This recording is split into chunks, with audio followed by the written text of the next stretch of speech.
al di là degli scherzi. Mi viene in mente vediamo un po', un personaggio romano, grande attore, comico, anche drammatico, autore, con due grandi passioni, la cucina e i sonetti romaneschi, tanto che ne ha scritto uno in cui racchiude le due passioni, Ermortorio, come avrebbe voluto fosse il suo funerale. Una cosa allegra, insomma. Oddio, non ne faccio più. Ermortorio. Appresso mio non voglio visi affritti.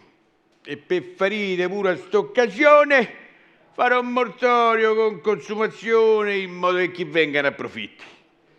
Per incenso voglio odore dei soffritti.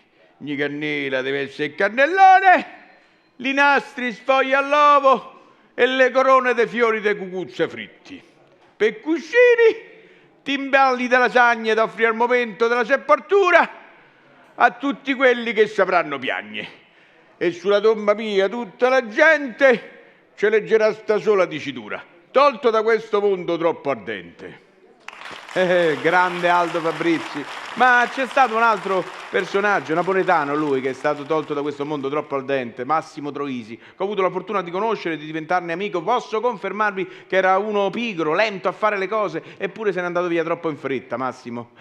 È un peccato, non ho fatto in tempo a chiedergli di fare un film con lui. Lui magari mi avrebbe risposto: cioè, ma mannaggia, mi siete nato Gabriele Marconi vuole fare un film con me?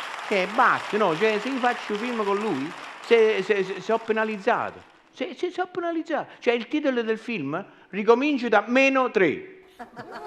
Poi c'era un altro comico, invece lui sembrava immortale, eterno, addirittura comico. Beh, ufficialmente faceva il politico, però per noi comici è stato veramente un grande punto di riferimento. Giulio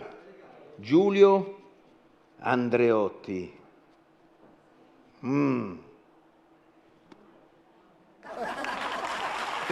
Buonasera a tutti voi dal vostro Giulietto. Sono qui questa sera, avevo detto che c'era uno spettacolo musicale, in effetti ho anche apprezzato. Qualcuno all'inizio mi ha chiesto se volevo cantare, l'ho capito subito che quello era un magistrato. E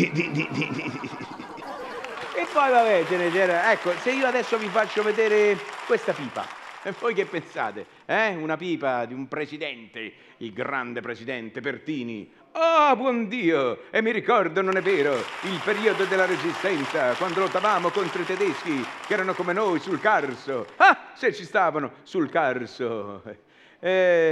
Oppure c'era il Presidente della Repubblica, quello che è venuto subito dopo, come si chiamava? Sardo. Dai, Francesco Cossiga, che quando parlava sembrava ci avessi la patata bollente in bocca. Oh, come capo di Stato sono stato poco considerato e ogni volta che ho esternato dicevano che dovevo essere internato.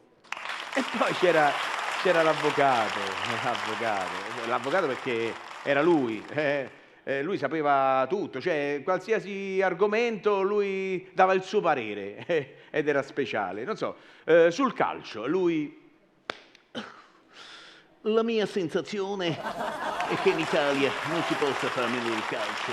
Il mondo è una palla, in tutto il mondo si parla di calcio, ma in Italia se ne parla talmente tanto da farci 2 palle.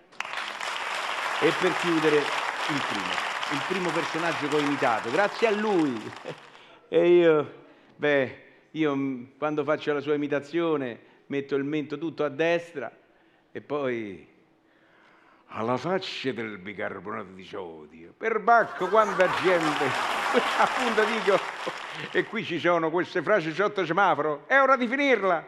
Io voglio qui al mio fianco, innanzitutto voglio sentire la voce di Gianni Turco, che noi ce la intendiamo, perché lui è un grandissimo interprete della livella, che ho scritto io modestamente tanti anni fa.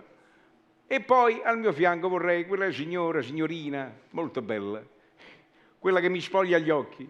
Spogliatoio! Stefania, venga qui. Gabriele Marconi! E appunto dico. Ma la devo chiamare.